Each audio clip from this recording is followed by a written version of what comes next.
This is what happened in the Great War, wrote the famous American cartoonist Rube Goldberg in a 1929 cartoon.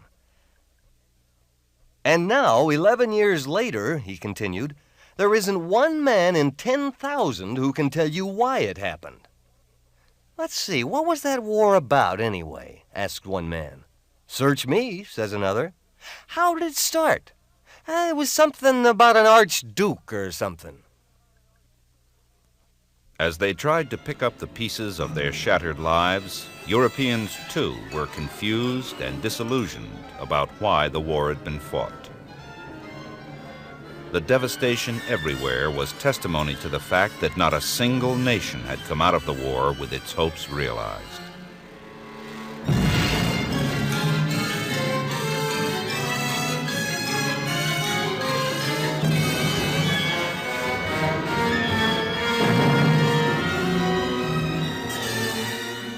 On the surface, it was something about an archduke that triggered the war. It happened in Sarajevo, an ancient market town that in 1914 was part of the Austro-Hungarian Empire. Archduke Franz Ferdinand, heir to the Austrian throne, paid a goodwill visit to Sarajevo on June 28, 1914. But events did not go as planned. First, a bomb was thrown at the Archduke's car, missing its intended target, but injuring 20 bystanders. Then, as the official motorcade continued, a young man holding a gun stepped from the crowd lining the streets. He fired 2 shots, killing the Archduke and his wife.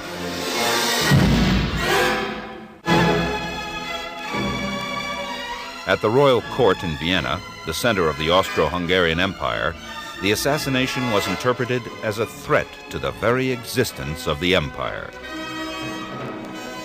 The Austro-Hungarian Empire was composed of many feuding nationalities, held together only by the force of the throne. If one group rebelled, the empire's leaders feared that all the rest would quickly follow. Acting on this fear, Austria responded to the assassination by sending its troops to attack the independent state of Serbia, which it believed to be the center of nationalist agitation. A few short weeks later, Europe was embroiled in a war that would last 4.5 years and eventually involve the whole world. Before examining the causes of this war, it is useful to compare the stated goals of the warring countries with the actual outcome. The Austro-Hungarian Empire was ruled by one of 4 major dynasties that before the war controlled Central and Eastern Europe. All 4 empires entered the war to protect and expand their domains. But by the time the war ended, all 4 dynasties had been toppled and new countries had emerged.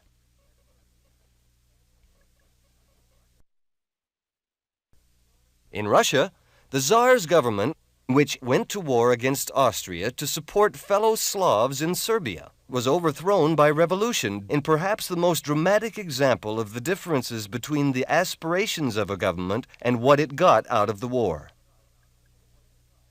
Germany sent its armed forces to battle to establish what it believed to be its rightful place as a major world power, an ambition that ended in defeat and humiliation. Even the victorious French and English, who saw Germany threatening their status as major world powers, suffered losses from which they never fully recovered. Not only were millions of their countrymen killed and their economies shattered, but their colonial empires in Africa and Asia were in turmoil, stirred up by growing independence movements. The United States entered the war 3 years after the fighting had begun. Its expressed hopes that this was the war to end all wars, the war to make the world safe for democracy, were far from realized. How then did it come about that the world was drawn into a war in which 8 million soldiers and millions of civilians lost their lives for reasons that the survivors could not even remember.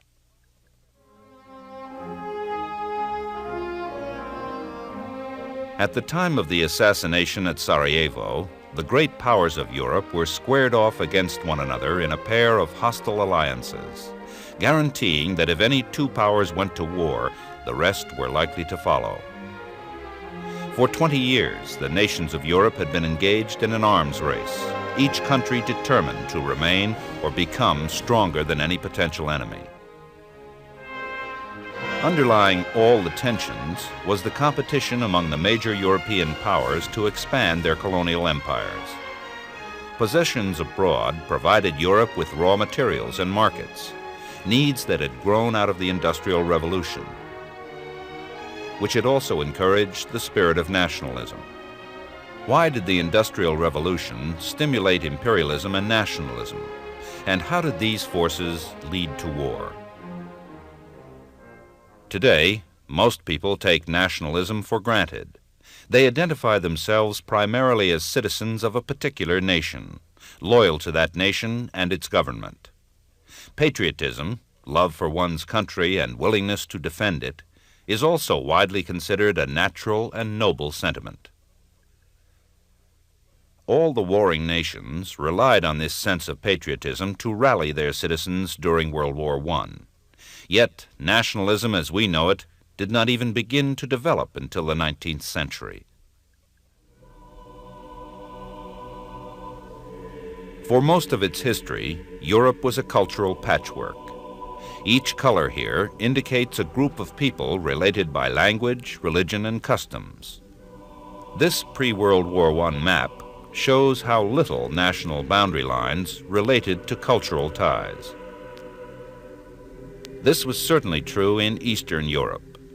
The Austro-Hungarian Empire, with German-speaking Vienna as its center, included people from very different cultures. Many of them, Poles, Slavs, Czechs, Turks, felt separated from their kinfolk within and outside the empire. Over the centuries, the map of the continent had been drawn and redrawn as kings, princes, and emperors squabbled, negotiated, and fought wars to determine who ruled over what territory.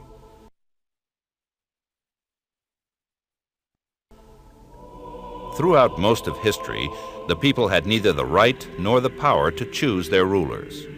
Many accepted the idea that God meant kings and nobles to be at the top of society and the mass of peasants at the bottom.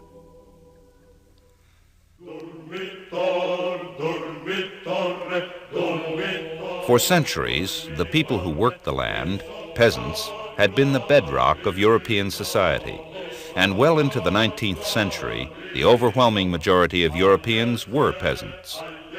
Hard-working, religious, uneducated, deeply attached to land, family, and village, the peasant labored through the seasons, often on the edge of survival. Life was hard, but there was a certain order and stability to it.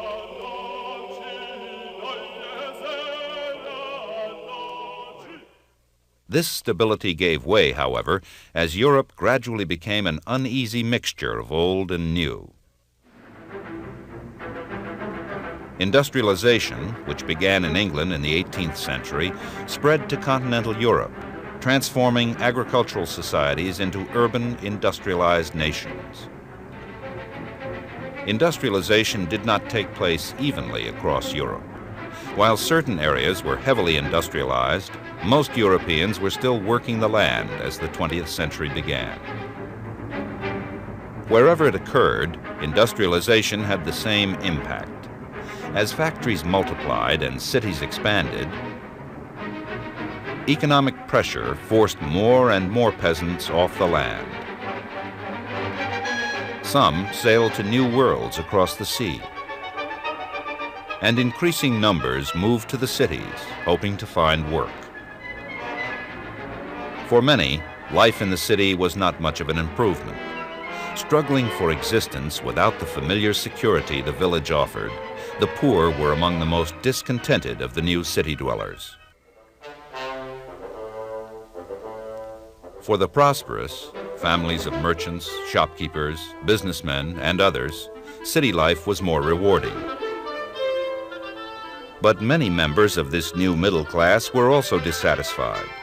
Their freedom to act and to do business as they wished was often hampered by the rules of the old social structure. In fact, hardly anyone in the city fit into a society whose rules assumed that almost everyone was either a noble or a peasant. Many city dwellers supported the concept of democratic government, in which decisions were made by elected representatives.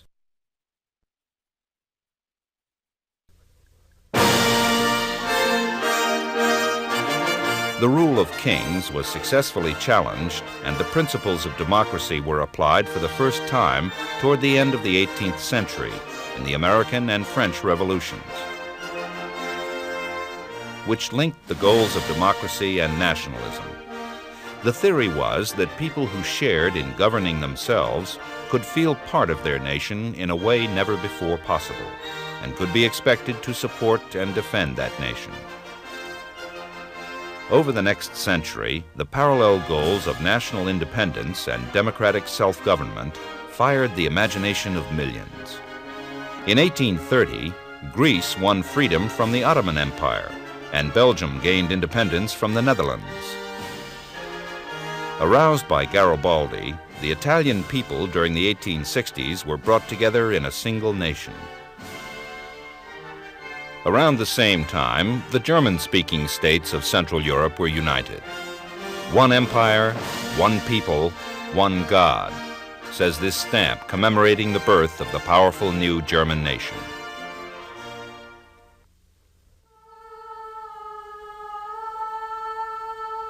Nationalism was fostered by the spread of mass education.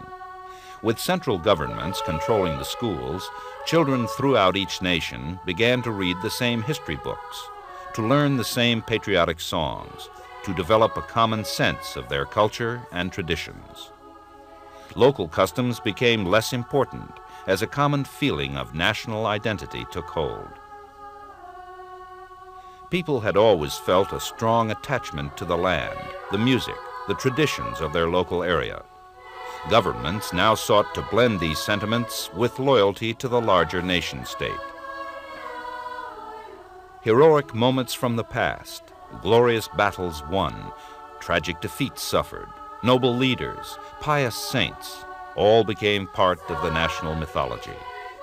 The desire for an unbeatable army grew as people increasingly identified their own best interest with that of a powerful nation. As governments concentrated mainly on increasing the size and strength of the nation, democracy and nationalism became separate issues.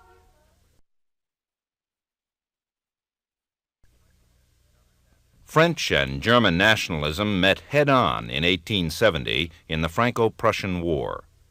For the victorious Germans, the war was a source of pride. Their army seemed invincible. The French, however, felt violated, especially by the loss of their rich provinces of Alsace and Lorraine. Soon, the humiliation of defeat became a longing for revenge. France will have but one thought: to raise her young generation to form an army of the whole people, to become again a great France, the France of 1792, the France of an idea with a sword. Then she will take back Alsace-Lorraine. This statement from Victor Hugo, one of France's most renowned writers, reflected an important change. The nationalist spirit that had been born as a yearning for liberty was now being used as a justification for war. In the Balkan Peninsula in southeastern Europe, nationalism caused numerous small wars as various peoples in the region sought freedom from the Austro-Hungarian and the Ottoman empires. Independent nations like Serbia, Bulgaria, and Greece wanted to expand their territory, and Russia fanned all the flames by offering itself as protector of its fellow Slavs. Bosnia, annexed by Austria-Hungary from Turkey in 1908, along with Herzegovina, was a focal point of the tension. Neighboring Serbia, a Slavic nation, yearned to join with fellow Slavs in Bosnia and throughout the empire to form one Yugoslav nation. Bosnians looked to Serbia for liberation. In Bosnia, secret nationalist societies turned to acts of violence in their war against the Austrian throne. Princip, the Bosnian student who shot Archduke Ferdinand in Sarajevo, was a member of one such society. The main motive which guided me in my deed was the avenging of the Serbian people. I am a nationalist. I aim to free the Yugoslavs, for I am a Yugoslav. With these words, Princip explained the incident that set the wheels of war in motion. The same nationalist spirit that caused friction between nations enabled the government of each nation to rally its people in support of the approaching war. A difficult task in the face of the strikes and demonstrations that had threatened national unity in the industrialized countries for decades. Workers had gained little from the mid-19th century nationalist uprisings. In most countries, not even the right to vote. But through their unions, they were demanding a fairer share of the benefits of the new technological age. By the turn of the century, workers in many European countries had been attracted to the ideas of socialists, who blamed capitalism, in which industry was privately owned and run for profit, for the poverty and misery of the working people. The socialists argued that the needs of the majority would only be met in a society run by the workers. Socialists urged workers not to think as nationalists, but to ally themselves with their fellow workers in other countries. As international tensions grew, they urged a worldwide alliance of workers against war, which, they argued, would be fought over profits and colonial expansion, and not in the interests of working people. Governments realized they needed the support of the workers in case of war, and they counted on the strength of nationalist sentiment to get it. As war approached, and as patriotic fervor was whipped up within each country, workers were swept along with everybody else. Even most socialists supported their respective governments once the war began. Nationalism, then, contributed to the war in more than one way. It intensified feelings of hostility between nations. It also provided a deep reservoir of patriotic feeling, without which no nation could have sustained the 4.5 long years of grueling battle and slaughter. But nationalism alone did not cause the war. We'll examine the ways in which imperialism fostered the arms race, the alliance system, and ultimately, the war.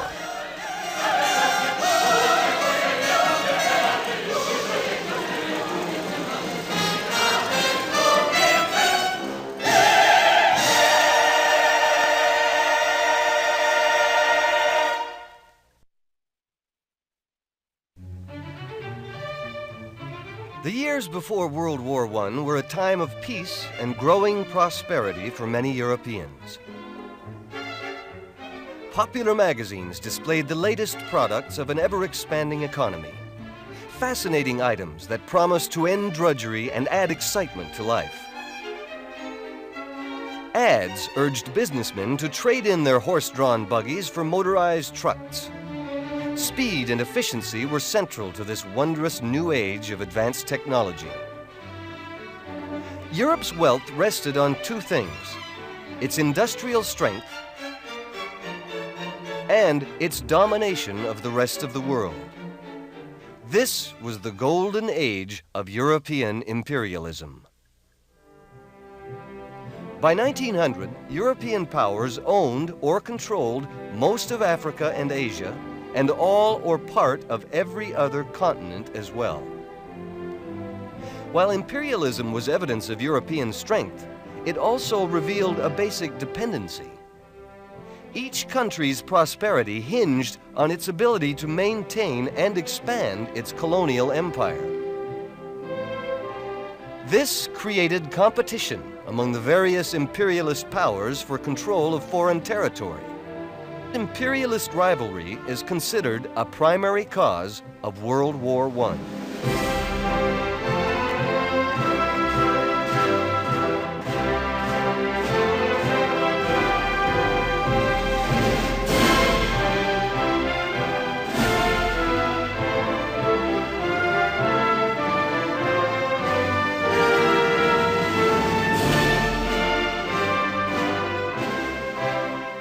Around 1880, a mad grab for new colonies began among the European powers.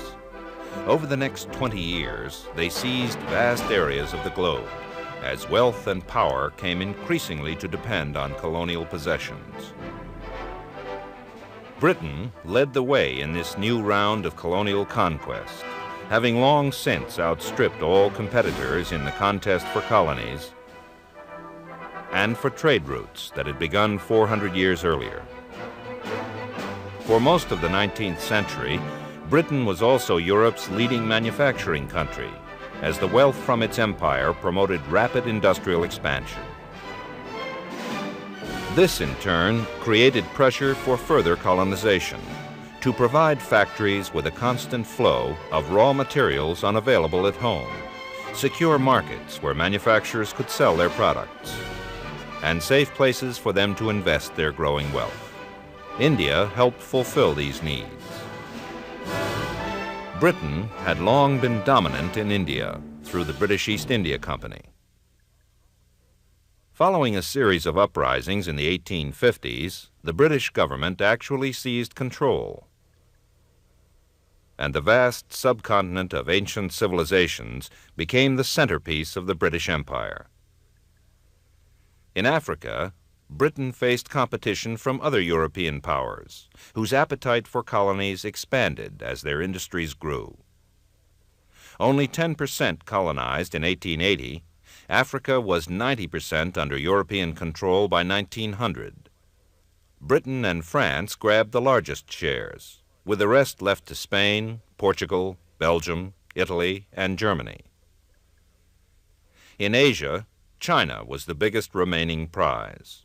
Here, the once powerful Manchu dynasty was losing its grip on the world's most populous nation. The imperialist powers struggled among themselves for shares of the lucrative China trade. By 1900, most of Asia was controlled by one European power or another, either through outright colonization or through treaties creating spheres of influence, which granted the holder the right to exclusive economic exploitation. From then on, with Asia and Africa divided among them, any territorial gain on the part of one power could only be made at the expense of another. And Britain was the envy of all the other imperialist powers.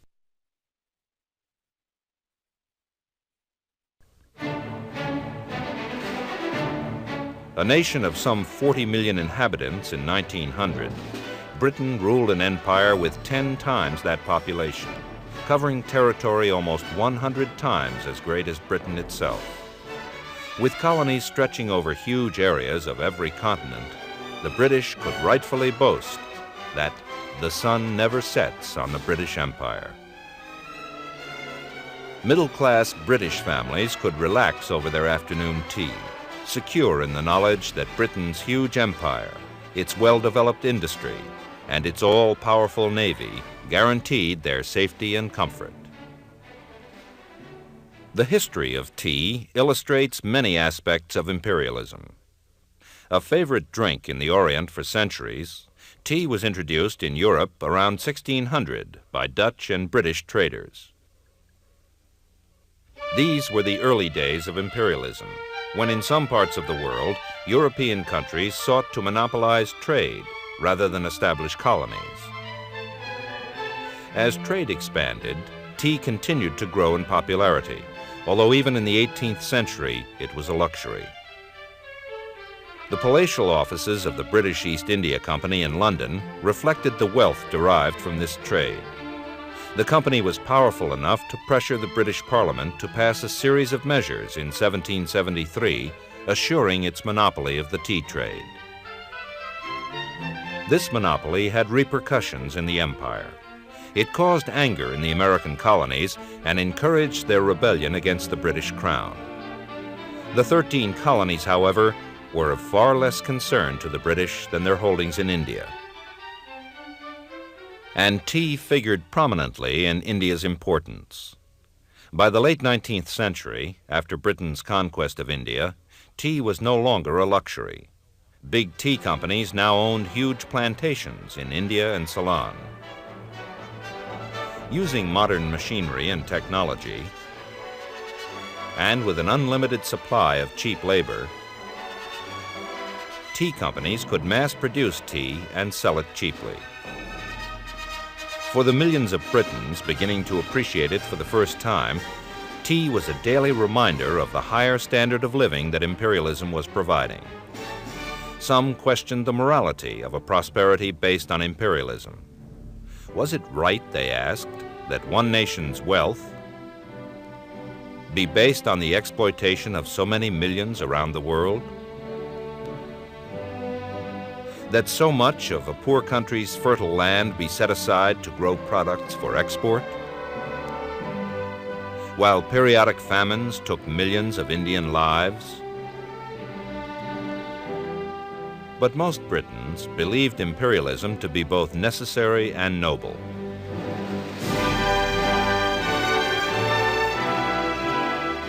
Like other imperialists, they believed their culture to be superior to that of their subject peoples. To them, colonial rule was bringing the blessings of civilization to the backward peoples of the world. Medicine, transportation, administration, and often Christianity. Many saw colonial rule as a mission, a responsibility, what the British poet Rudyard Kipling called the white man's burden.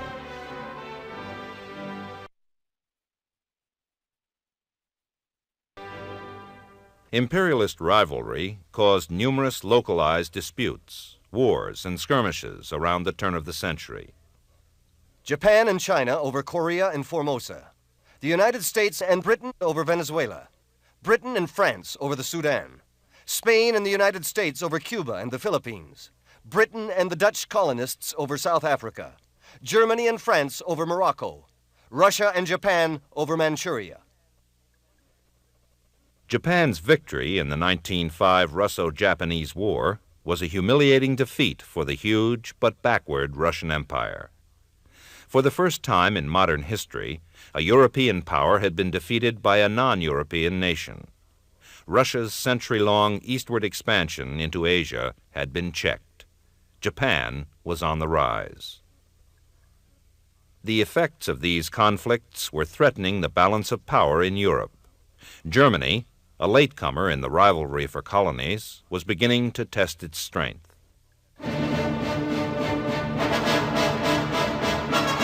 Determined to industrialize rapidly and build its military strength, Germany in the early 1900s passed Britain as the major European producer of iron and steel, the most critical industrial products. But when it came to colonial possessions, Germany remained a second-rate power, unable to make much headway against the British and French. Frustrated by this conflict between industrial might and territorial inferiority, Germany felt it increasingly necessary to challenge its imperialist rivals. In 1911, a dispute broke out between Germany and France as Kaiser Wilhelm II sought to block France from gaining complete control of the Moroccan port of Agadir. Wilhelm yearned to establish Germany as a great world power and decided to embark on an ambitious program of naval expansion, challenging Britain's long-standing supremacy of the seas. Britain, determined to remain ahead, increased production too. Soon, the two nations were spending huge sums of money in their rivalry for superior naval strength. This contest was only one part of a continuing buildup of arms and armies going on throughout Europe. Everywhere, factories turned out weapons of incredible destructiveness. The military inspired near reverence, and its leaders played prominent roles in the governments of most nations. This military buildup soon developed a momentum of its own. Each nation wanted to remain one step ahead of its potential enemies. Yet every new weapon added to one nation's arsenal, every new division added to its army, was quickly matched and bettered in this endless cycle. Once the process had started, no nation felt it could afford to stop. The arms race took place along with a developing system of alliances that started in 1879, when Germany allied itself with Austria-Hungary. Italy joined 3 years later in what was called the Triple Alliance. Alarmed at Germany's growing strength, Russia and France signed a counter-alliance in 1894. Tsar Nicholas II, ruler of Europe's most notorious autocracy, was welcomed as a hero in Paris, birthplace of Europe's democratic tradition. Britain had always been reluctant to form alliances, preferring to follow a policy of splendid isolation, relying for protection on its navy and on the balance of power among the feuding nations of Europe. But by the turn of the century, even mighty Britain was worried by Germany's growing strength. This worry led Britain early in the century to reach agreement with France and Russia against Germany and its allies. In every country, military leaders began mapping battle plans, just in case. Was a major war inevitable? Certainly, I think so, said France's top general. It will come. I shall fight it, and I shall win. This was the mood in Europe. When, in Sarajevo, a Slavic nationalist murdered the heir to the Austrian throne.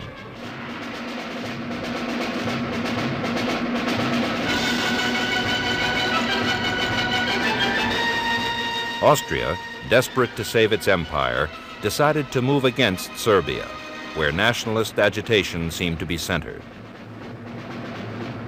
As Serbians hurried to defend their country, Russia pledged to support her Slavic cousins against Austria. Germany promised to aid Austria if Russia intervened, while the French prepared to back up their Russian ally. As the system of alliances came into play, mobilization orders went out all across Europe. Finally, on July 28, 1914, Austria declared war against Serbia. One by one, the nations of Europe picked up their weapons.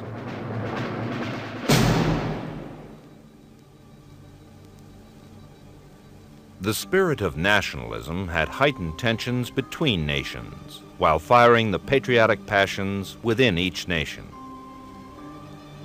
The intensive arms race had encouraged each nation to equate its preservation with its military strength, creating a mood in which war seemed inevitable.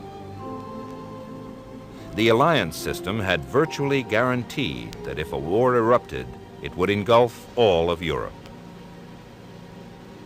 And at the root of it all was the fierce competition among the imperial powers to realize their national dreams by gaining control of the world's resources. The war, which became truly worldwide when the United States entered combat in April 1917, changed the world.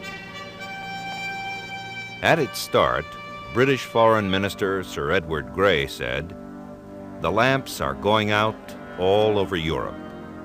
We shall not see them lit again in our time." And he was right. Europe never regained its dominant place in the world. Out of the ashes of the war rose a fearsome totalitarian movement that in 20 short years would lead to another, more terrible war.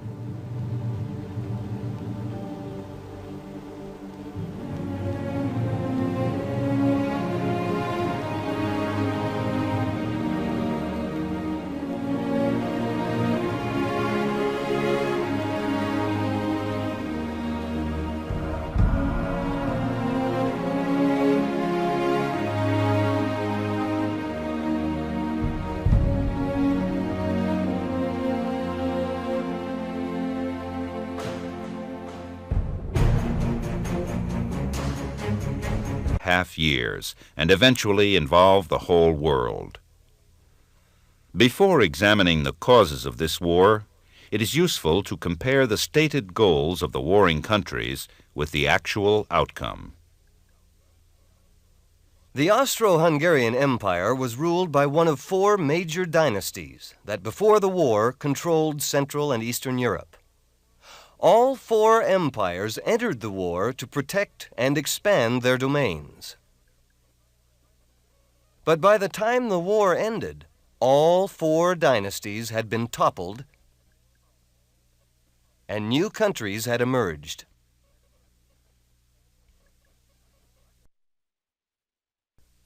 Sarajevo, an ancient market town that in 1914 was part of the Austro-Hungarian Empire.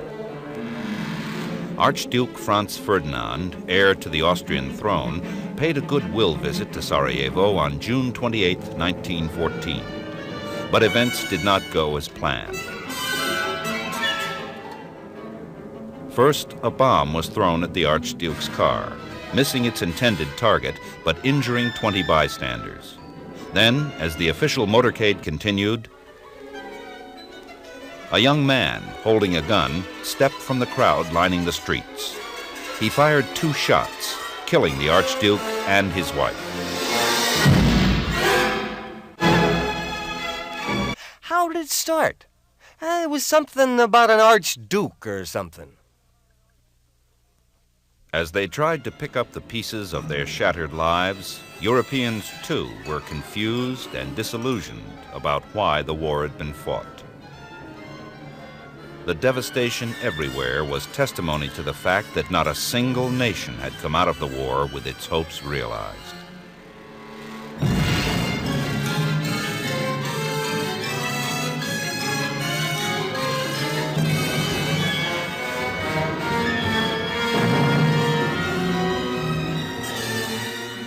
On the surface, it was something about an archduke that triggered the war. It happened in Sarajevo.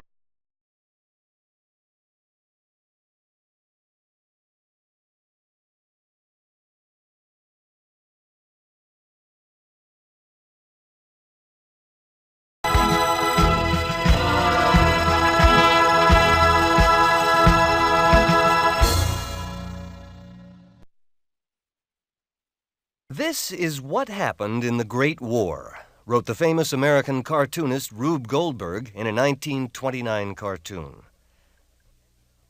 And now, 11 years later, he continued, there isn't one man in 10,000 who can tell you why it happened. Let's see, what was that war about anyway? Asked one man. Search me, says another. At the royal court in Vienna, the center of the Austro-Hungarian Empire, the assassination was interpreted as a threat to the very existence of the empire. The Austro-Hungarian Empire was composed of many feuding nationalities, held together only by the force of the throne. If one group rebelled, the empire's leaders feared that all the rest would quickly follow. Acting on this fear, Austria responded to the assassination by sending its troops to attack the independent state of Serbia, which it believed to be the center of nationalist agitation. A few short weeks later, Europe was embroiled in a war that would last 4.5